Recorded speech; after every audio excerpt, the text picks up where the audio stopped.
وہ نہیں چاہتا تھا کہ یہ غیر متنازع رہے. وہ چاہتا تھا کہ ہمارا اسٹیبلشمنٹ بھی ٹائیگر فورس کا رول اپنا کے اس کو سپورٹ کرے. یہ کیسے ممکن ہے؟ یہ ملک کسی ایک سلیکٹڈ، کسی ایک جعلی سلیکٹڈ کا غلامی کبھی نہیں مان سکتا. یہ آزاد خود مختار قوم ہے. قائد اعظم نے ہمیں جمہوریت کا، اپنا نظام کا، پاکستان کا ریاست کا نظام کے بارے میں ہمیں ایک سوچ دیا. قائد عوام نے ہمیں یہ سکھایا، ووٹ کا حق دیا، بولنے کا آزادی دی، ادارے کھڑے کیے تاکہ ہم آزاد ہو، ہمارے ادارے طاقتور ہو، کسی ایک شخص کا غلامی نہ کرے. تو اس لیے ہم سب نے مل کے محنت کی اس کو بھگانے کے لیے، اس شخص کو نکالنے کے لیے، تاکہ ہم اپنے عوام کو نجات دلا سکے. ہم نے اس کا نام سلیکٹڈ رکھا تھا، مگر اب جہاں ہم دیکھیں ایک کرائسس نظر آتا ہے، ایک بحران نظر آتا ہے. جہاں بھی خان نے، جہاں بھی عمران نے ہاتھ ڈالا، وہاں اس نے کرائسس پیدا کر دیا، ایک بحران پیدا کر دیا. اب ہم سمجھتے ہیں کہ اس شخص کا نام ہم بحران خان رکھے.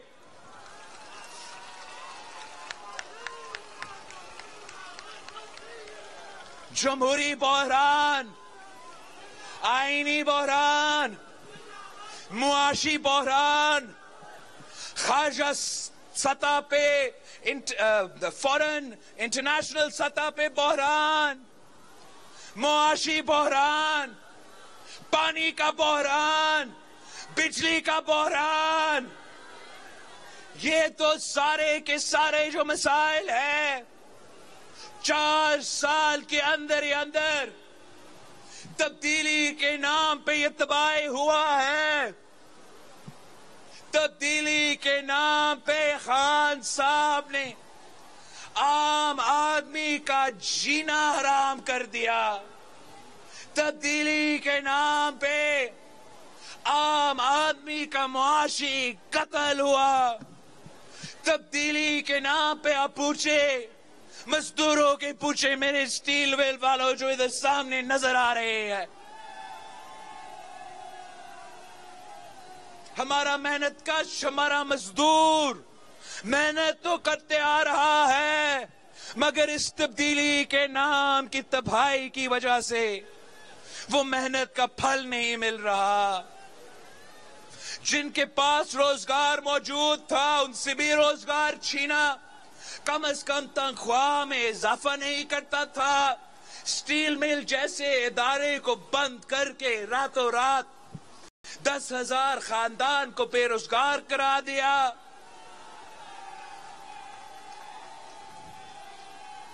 آپ ہمارا جو کسان ہے، ہمارا جو ہاری ہے، ان سے پوچھیں تو وہ آپ کو بتائیں گے کہ کس طریقے سے اس عمران نے تبدیلی کے نام پہ ہمارا زراعت پہ تباہی کیا ہے. ہمارا ہاری دن رات محنت، پورا دن محنت کرتے ہیں، خون پسینہ کا اپنا محنت دیتا ہے، مگر اپنی فصل کی قیمت نہیں مل رہا. ہمارا زراعت میں اگر بحران ہے تو اس عمران خان بھی اس کا ذمہ دار ہے. ہمارا نوجوان جو 2 ڈگریاں ہاتھ میں لے کر پھر رہے ہیں، روزگار کی تلاش میں ہیں، دھکے کھا رہے ہیں، ان کو امید تھا اس شخص سے کہ یہ وہ کپتان تھا جو کرکٹ کے میدان میں نوجوانوں نے سمجھا کہ کرکٹ میں کامیابی حاصل کی تو شاید ان کے مسائل بھی حل کر سکیں گے، روزگار دلوا سکیں گے، تب تعلیم دلوا سکے گا، مگر ان کو بھی مایوس کر دیا، نوجوانوں کو بھی روزگار نہیں دے سکا، اور اپنا دور حکومت میں پاکستان کو جو تاریخی نقصان اس شخص نے 4 سال میں کر دیا ہے، اب ہم نے مل کے ان مسائل کا حل نکالنا ہے، ہم نے مل کے عوام کو سمجھانا ہے، دنیا کو بتانا ہے۔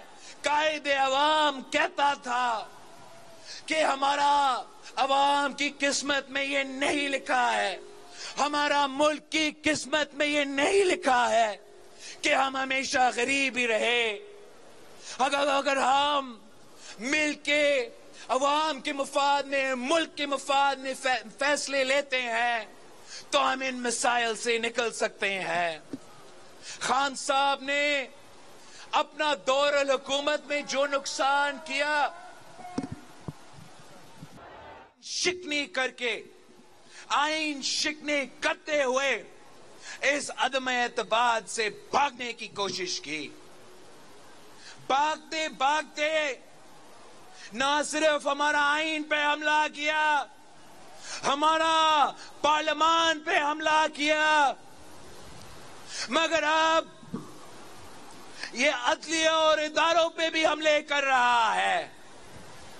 عمران مجھے کیوں نہیں بچایا تحریک چلا رہا ہے۔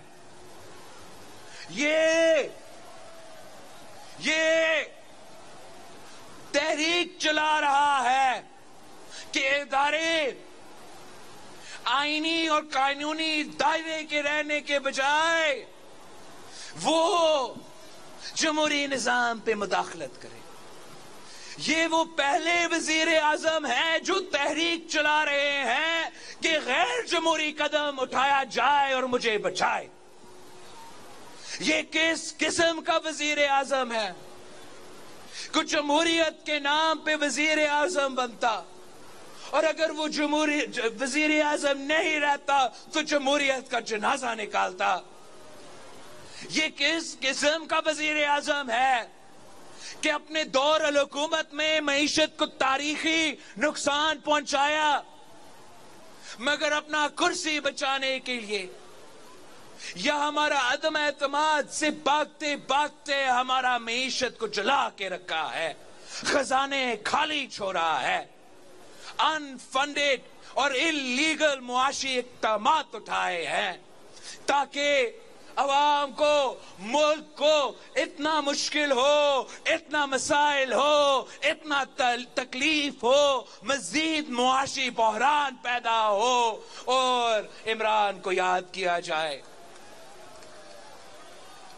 اس شخص نے اپنے انا کی وجہ سے، اپنا ضد کی وجہ سے پاکستان کو انٹرنیشنلی آئسولیٹ کیا، پاکستان کو خارجہ سطح پہ، انٹرنیشنل سطح پہ نقصان پہنچایا۔ یہ کس قسم کا وزیر اعظم ہے جو اپنا کرسی کو بچانے کے لیے ملک کو جمہوری اور آئینی طور پہ نقصان پہنچانے کے لیے تیار ہو، ملک کو معاشی طور پہ نقصان پہنچانے کے لیے تیار ہو، ملک کو خارجہ سطح کے نقصان پہنچانے کے تیار ہو، صرف اور صرف اپنے آپ کو وزیر اعظم دیکھنے کے لیے۔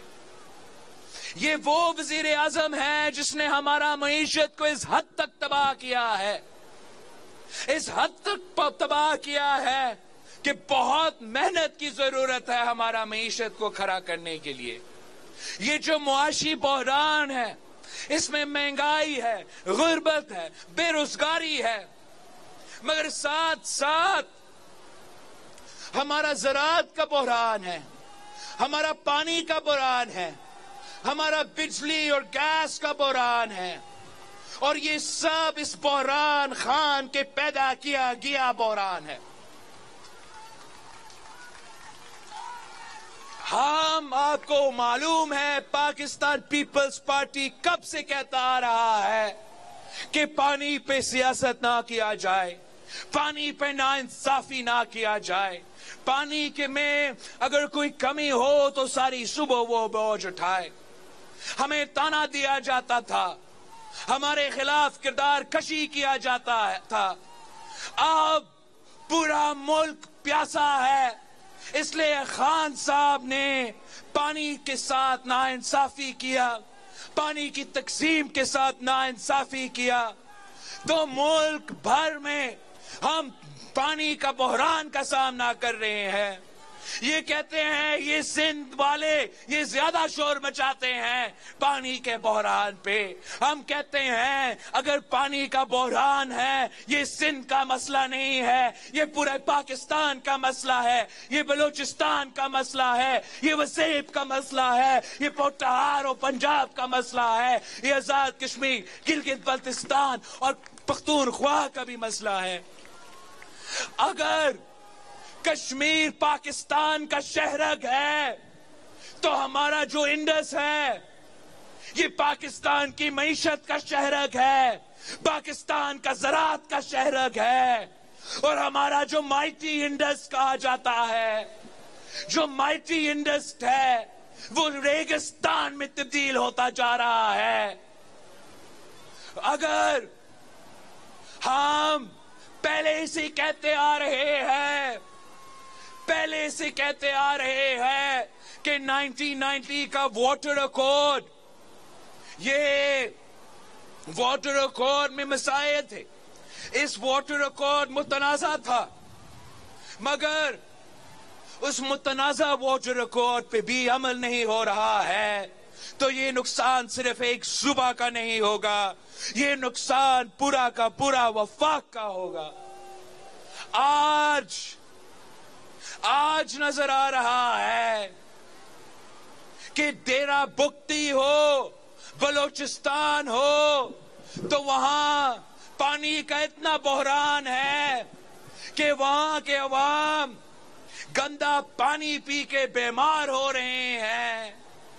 چولستان کی تصویریں آپ نے دیکھے ہوں گے, جنوبی پنجاب کے چولستان کی تصویریں دیکھے ہوں گے, جہاں عوام پیاسا ہے تو جانور بھی پیاسے ہیں.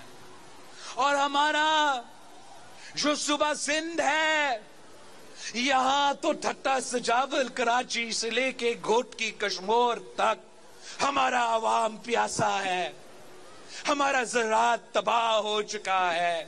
ہم زراعت کے لیے پانی نہیں لے سکتے تو پینے کے لیے پانی مشکل ہوتا جا رہا ہے. ہمارے پاس وہ پلان ہے, وہ ویژن ہے کہ ہم اس ملک کو اس پانی کا بحران سے نکال سکتے ہیں. سب سے پہلے ہمیں 1990s کا جو واٹر ایکارڈ ہے اس پہ لیٹر اینڈ اسپرٹ عمل کرنا پڑے گا, تاکہ جو موجودہ بحران ہے اس کو ہم فیئرلی اس کو شیئر کیا جائے, جب تک ہم نیا جو ایکارڈ ہے وہ طے نہ ہو. اگر ہم نے اس مشکل سے نکلنا ہے تو ہمارا مطالبہ ہے کہ وفاق کو سارے صوبے کو مدد کرنا چاہیے. اپنا واٹر کنزرویشن میں پانی کی بچانے کے جو طریقہ کار ہے اس میں ہمیں مدد کی ضرورت ہوگا. ہمارا کنالز کا لائننگ ملک بھر میں ہونا پڑے گا. ہمیں جو انفراسٹرکچر کے مسئلے ہیں ان کو درست کرنا پڑے گا, اور اس کے لیے ہمیں اس نظام میں انویسٹ کرنا پڑے گا.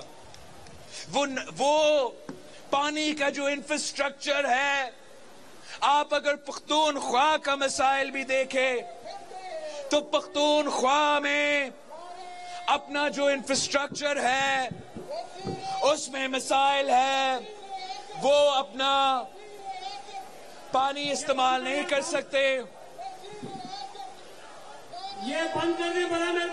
اگر آپ بلوچستان کی سوچیں جو پانی کا انفراسٹرکچر ہے جو بلوچستان کو سندھ کے تھرو پانی پہنچاتا ہے، اس انفراسٹرکچر کو بھی ہمیں بہتر کرنا پڑے گا۔ سندھ میں جو ہمارا ایل بی او ڈی کا مسائل ہے، جو ہمارے آر بی او ڈی کا مسائل ہے، یہ کب تک اگنور ہوتے رہیں گے؟ ہمیں اس کے لیے بھی مدد چاہیے۔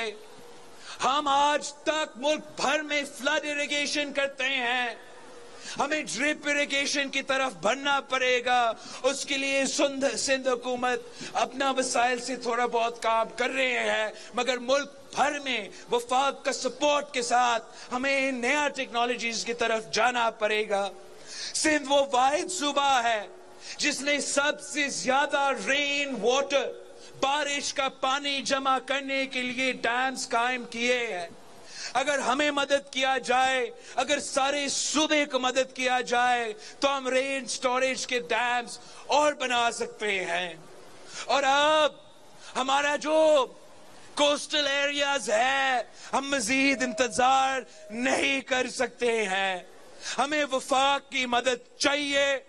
ہمیں ڈی سیلینیشن پلانٹس اپنا کوسٹل ایریا کے لیے چاہیے تاکہ ہم سمندر کا پانی کو میٹھا کر کے اپنے عوام کو پلا سکے۔ یہ کراچی کا ضرورت ہے، کراچی سے شروع کرے، مگر یہ سلسلہ نہ صرف کراچی کے لیے مگر تھٹو کے عوام کے لیے، بدین کا عوام کے لیے، بلوچستان اور سندھ کے ساحلوں میں رہنے والے عوام کے لیے واحد راستہ ہے۔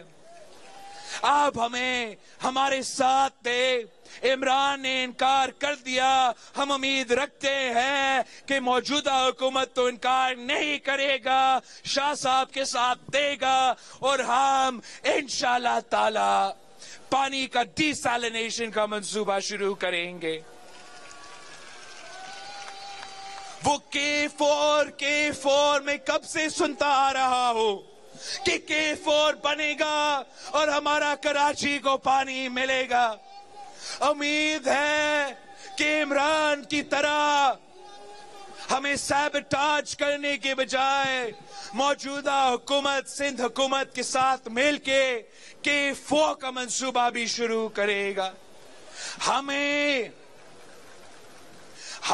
اپنے عوام کو اس ایشو میں مدد کرنا پڑے گا، اور اس کو صرف ایک سندھ کی ایشو نہیں، یہ پورا پاکستان کا ایشو ہے۔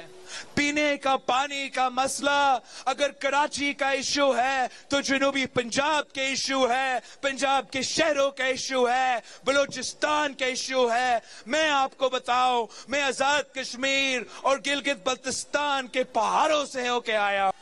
اگر ہم بے نظیر انکم سپورٹ پروگرام کا ذمہ داری لے رہے ہیں، اس لیے پیپلز پارٹی غریب دوست جماعت ہے، عام آدمی کی جماعت ہے، اور یہ جو منصوبہ ہے یہ بی بی کا نام کا منصوبہ ہے۔